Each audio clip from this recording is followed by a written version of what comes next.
guys, I feel like I haven't filmed a monthly reset routine in forever. I only missed October, so I didn't miss that many monthly resets, but as you guys know, I am pregnant and the first trimester was rough for me. I just could not sit down to film a monthly reset routine for October and September. It was just not going to happen. I did not feel well at all. I'm feeling a little bit better today, so I'm taking advantage of that and filming this monthly reset routine. If you have never watched a monthly reset routine from me, this is basically the video where I get ready for the new month. So I set new goals, I plan content, I create vision boards. Essentially, this is the time when I just organize my entire life to prepare for the upcoming month, and I always like to bring you guys along with me, so that's exactly what we're going to do today.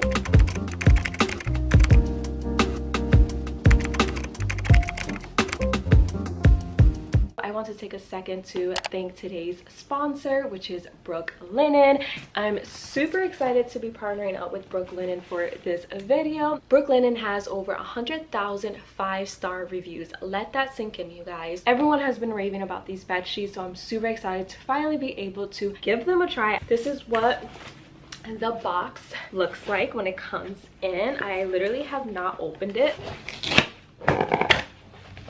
I actually picked up the core sheet set because I read online that the classic core set is actually perfect if you're a hot sleeper, and I overheat at night so easily, so I thought that these were perfect for me. It brings one flat sheet, one fitted sheet, and 2 pillowcases. In the classic bundle, I also got a duvet cover and 2 additional pillowcases. I really like the fact that Brooklinen was actually founded on the idea that people deserve to have high quality home items at an affordable price without that luxury markup. I got the classic bundle, and the bundles on their website are anywhere between $200 and $250 versus luxury sheets that are basically the same as these can cost anywhere from $500. You actually save 25% when you buy a bundle set instead of buying each item individually. Another cool benefit of shopping for sheets on Brooklinen's website is that you can actually choose from over 20 different colors and patterns,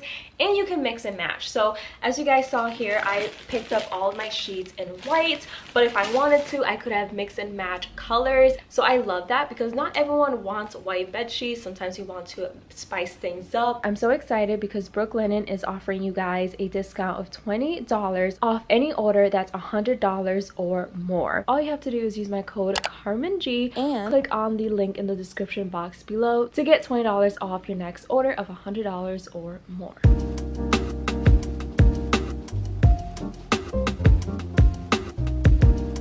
Just put the bed sheets on the bed. They feel so soft. I did wash them beforehand and it just looks so good. How cozy does the bed look? These are hotel quality bed sheets that don't cost an arm and a leg, and they just feel so comfortable. I cannot wait to lay down in bed later tonight. I love a good crisp white bed sheets.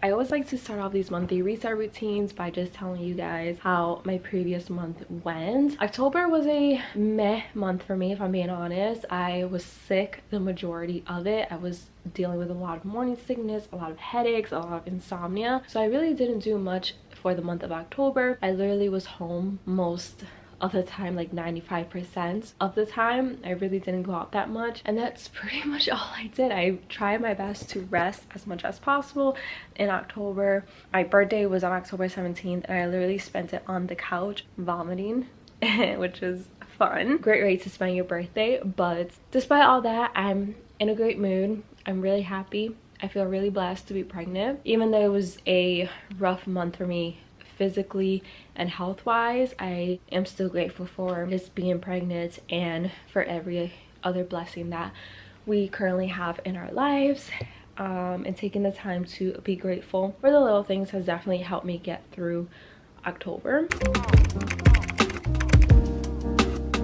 I had had no goals for the month of October. Well, I actually had one, and that was to again survive the first trimester. I wasn't worried about YouTube. I wasn't worried about growing my social media accounts or working out or anything like that. I physically couldn't work out, to be honest. But for November, I do want to get back into a routine, so I'm going to set some new goals. They're going to be a little bit different than my previous month's goals, just because I'm not super focused on social media or anything like that. Honestly, my priority is just taking care of myself, taking care of my body, so then I can take care of my baby. Baby steps, you guys. We're going to be taking baby steps.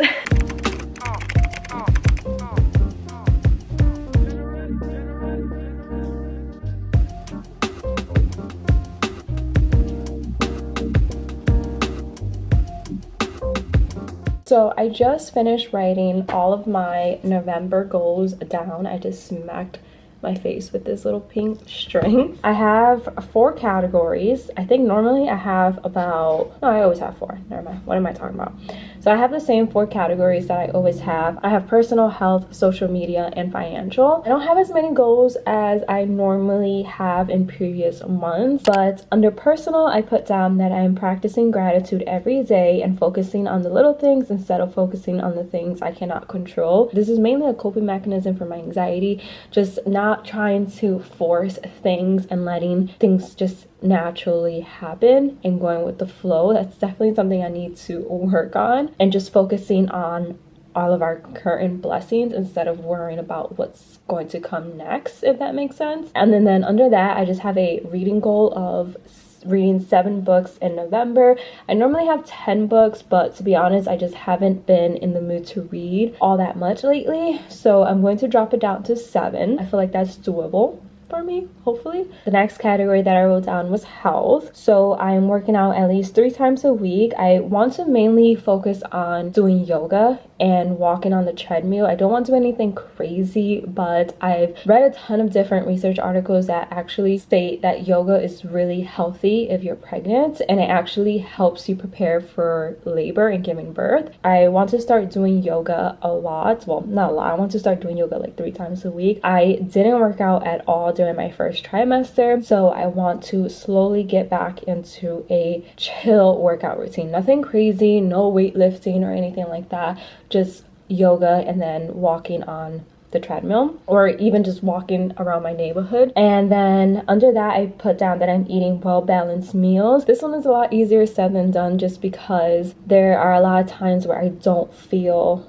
like cooking anything or eating anything, so I'm going to try to force myself to just have well-balanced meals for breakfast, lunch, and dinner mainly. And then I'm going on walks at least once a day. I normally always have this goal under health, but I didn't really go on walks at all in October. I only went here and there, but I want to at least go on a walk at least once a day every single day, just because fresh air is really good for your mental health, and I just want to keep my body moving. And then my next category was social media. I only have 2 goals under social media, which normally I have a lot more, but under social media, I just put down that I'm reaching 20,500 subscribers on YouTube, and that I am posting at least twice a week on YouTube. I feel like I haven't given my YouTube channel the attention I normally would. So in November, I just want to get back into the swing of things. And then under financial, I only have 1 goal. Well, I could only really think of 1 goal that I had, and that was to make a certain amount on AdSense from YouTube this November. Like I said, my main focus for the next upcoming months are to just focus on growing this baby and being the healthiest version I can. So I'm taking it day by day. I'm not going to stress myself trying to post on Instagram, TikTok, Pinterest, all those different social media apps. I'm just going to do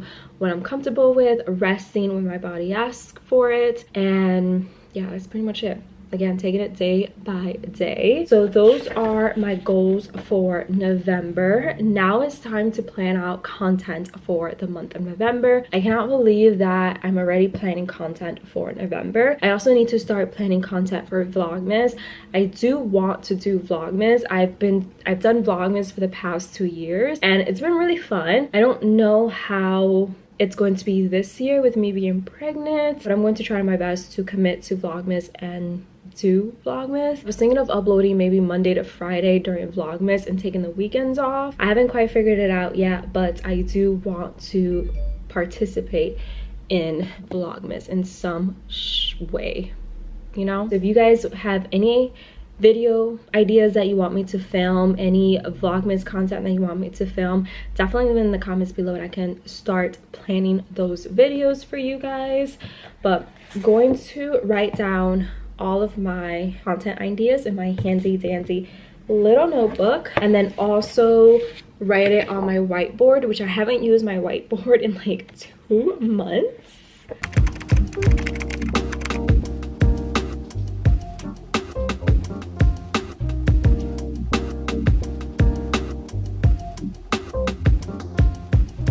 Okay, so these are the video ideas that I came up with for the month of November. Again, let me know in the comments below what videos you guys want to see from me, and I can definitely add it to this list, but this is what I have so far. Now I'm just going to plan out my entire month on my whiteboard.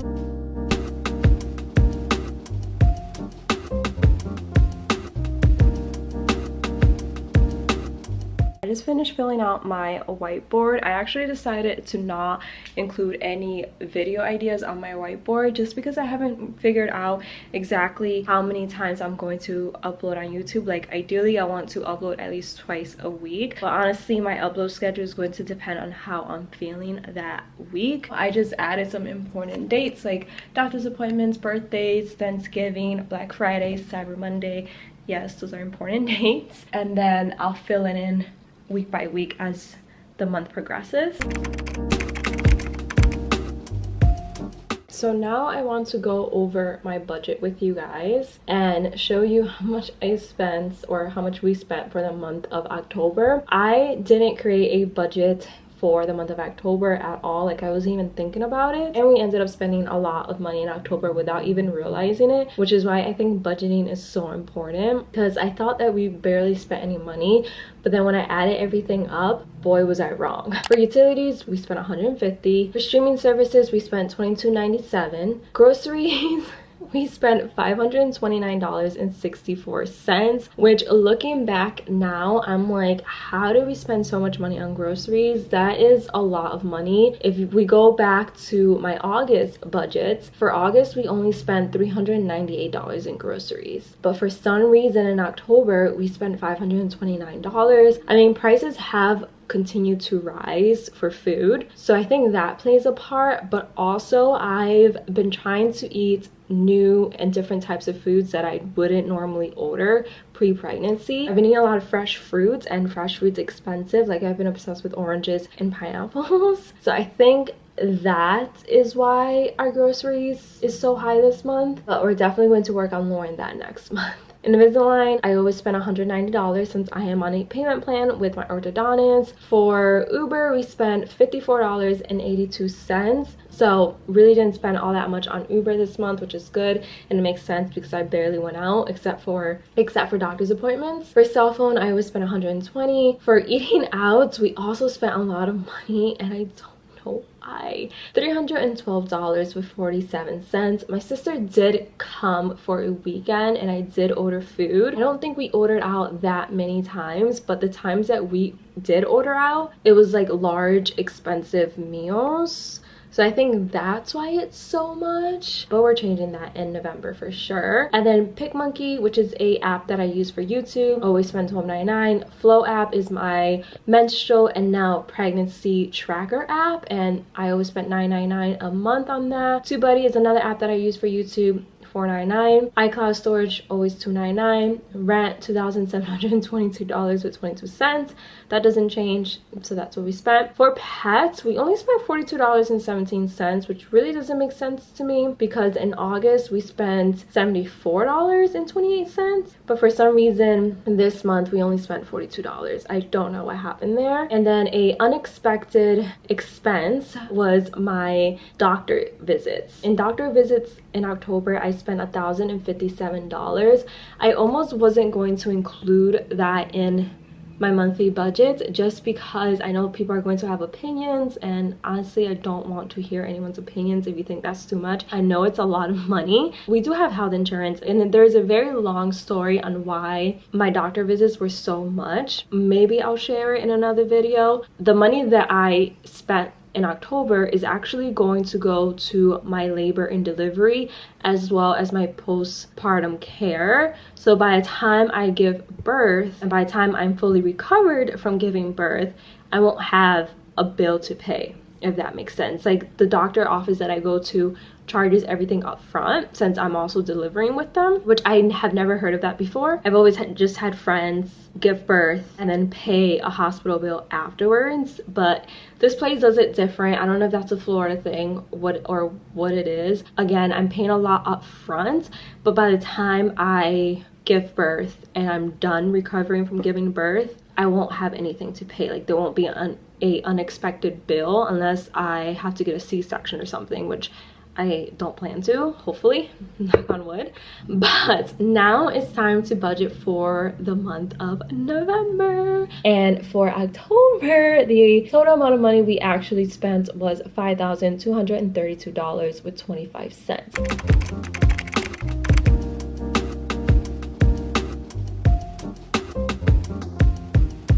For the month of November, under utilities, I budgeted $150. That doesn't change, as you guys know. Streaming services, $22.97. That doesn't change. Groceries, $400. I did increase it from $350 just because inflation. Invisalign, $190. Uber, I budgeted $100. I brought it down from $120 just because I don't see myself going out that much in an Uber this month. Eating out, I dropped it down to $100. We really need to get our eating out under control. It's really hard though, especially when the craving hits.